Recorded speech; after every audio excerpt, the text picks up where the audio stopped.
બનાસકાંઠા જિલ્લાના ડીસામાં ચૂંટણી પહેલા જ એક વોર્ડમાં ભારે વિરોધ જોવા મળી રહ્યો છે।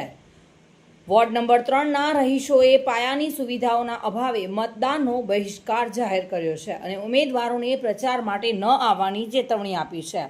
બનાસકાંઠા જિલ્લાના ડીસાના વોર્ડ નંબર 3માં આવેલી જોખમનગર સોસાયટીના રહીશો ચૂંટણી પહેલા જ રોષે ભરાયેલા જોવા મળી રહ્યા છે। સ્થાનિકોના જણાવ્યા મુજબ આશરે 150થી વધુ મકાનો ધરાવતી આ સોસાયટીમાં વર્ષોથી પાકા રસ્તાઓનું નિર્માણ થયું નથી। ઉબડખાબડ રસ્તાઓ અને ખાડાઓના કારણે લોકોને ભારે મુશ્કેલીનો સામનો કરવો પડી રહ્યો છે। આ સાથે જ સ્ટ્રીટ લાઇટની સુવિધા ન હોવાને કારણે રાત્રિના સમયે અંધારપટ છવાઈ જાય છે, જે સુરક્ષાને લઈને ગંભીર પ્રશ્નો ઊભા થયા છે। સ્થાનિક મહિલાઓ અને વડીલોનો આક્ષેપ છે કે અનેકવાર લેખિત અને મૌખિક રજૂઆત કરવા છતાં માત્ર આશ્વાસન જ મળી રહ્યું છે। આથી હવે રહીશોએ ચૂંટણીમાં સંપૂર્ણ બહિષ્કાર કરવાની ચીમકી ઉચ્ચારી છે।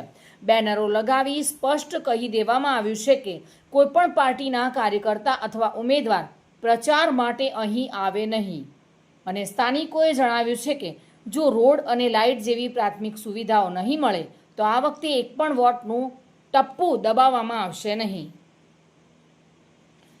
તો એક તરફ ચૂંટણી નજીક આવતા રાજકીય પક્ષો પ્રચારમાં વ્યસ્ત છે, જ્યારે બીજી તરફ ડીસાના વોર્ડ નંબર 3ના રહીશો હજુ પણ મૂળભૂત સુવિધાઓ માટે સંઘર્ષ કરી રહ્યા છે। રોડ અને સ્ટ્રીટ લાઇટ જેવી સામાન્ય જરૂરિયાતો પૂરી ન થતાં લોકો હવે મતદાનનો બહિષ્કાર કરીને પોતાની નારાજગી વ્યક્ત કરી રહ્યા છે। આવો વિરોધ તંત્ર અને નેતાઓ માટે સીધી ચેતવણી સમાન છે કે વિકાસના મુદ્દાઓને અવગણવામાં આવશે તો મતદારો મૌન નહીં રહે। હવે જોવાનું એ રહેશે કે ચૂંટણી પહેલા તંત્ર કોઈ કાર્યવાહી કરે છે કે પછી આ બહિષ્કાર વધુ ઉગ્ર બને છે। અમારો પ્રશ્ન એક જ છે ભાઈ, અહીંયા રોડ નથી, અહીંયા લોકો વર્ષોથી રહે છે પણ રોડની કોઈ સુવિધા નથી। મંત્રી સાહેબ, તમને રિક્વેસ્ટ કરું છું, બધી તમારી પ્રજા છે તો શું મારો જોખમનગર યાની કે જહીનનગર શું તમારી પ્રજા નથી? આ લોકો લોકસભા હોય, વિધાનસભા હોય કે ગમે એવી ચૂંટણી છે તો પછી અમારે વોટ આપવાનો મતલબ શું? શું અમારી ડિમાન્ડ તમારે પૂરી નથી કરવાની? તમે રાજા છો ને, અમે પ્રજા છીએ, તમારી બધી પ્રજા છે તો શું આ મારી પ્રજા તમારી પ્રજા નથી? આજે મારા જોખમનગરના વિસ્તારમાં રોડ નથી, કોઈ સુવિધાઓ નથી, ગટરે હું લડત લડીને અમે લાવ્યા છીએ, લાઇટની પણ અમે લડત લડી હતી, અમે ગટરની લડત લડી છે અને જે વખતે ગોવાભાઈ સાહેબ હતા ને કે એમને અમને પાણીની સુવિધા કરી આપી, એમને અમારું થોડું સાંભળ્યું હતું। એના પછી રમેશભાઈ ઓબળે અમારે કોઈ બી કામ હોય તો રમેશભાઈ માજીરાણા એ અમને થોડા ઘણી હેલ્પ કરે, પણ એમના એકથી કંઈ ના થાય। શું તમે બીજા કોર્પોરેટરો અમારામાં વોટ લેવા માટે જ છો? અમારી કોઈ માંગો પૂરી કરવા માટે નથી આવતું તમારામાં?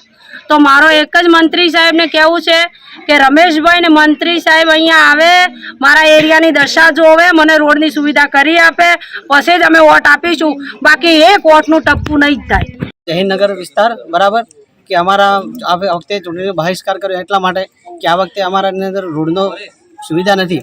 વર્ષોથી અહીંયા લોકો રહે છે, હાલ મિનિમમ 150-200 ઘર હોવા છતાં પબ્લિક છે પણ છતાં અમારા રોડ નથી, ખાડે વાળા રસ્તા છે, ભલે અહીંયા લાઇટની સુવિધા નથી। હાલ પ્રધાનમંત્રી આપણે જે મંત્રી સાહેબ છે, ધારાસભ્ય હાલ સ્માર્ટ સિટી બનાવવા જઈ રહ્યા ડીસાને, પણ અહીંયા તમારા વિસ્તારમાં રોડના ઠેકાણા નથી, લાઇટના ઠેકાણા નથી, સ્માર્ટ સિટી કઈ રીતે કહેવાશે? બરાબર અરજીઓ કરવા લોકો અહીંયા આવે છે, દેખીને જાય છે, પણ કોઈ નિકાલ કરતા નથી, નિકાલ નથી આવતો। ચિરાગ શ્રીમાળી સાથે bureau report, today Gujarati news.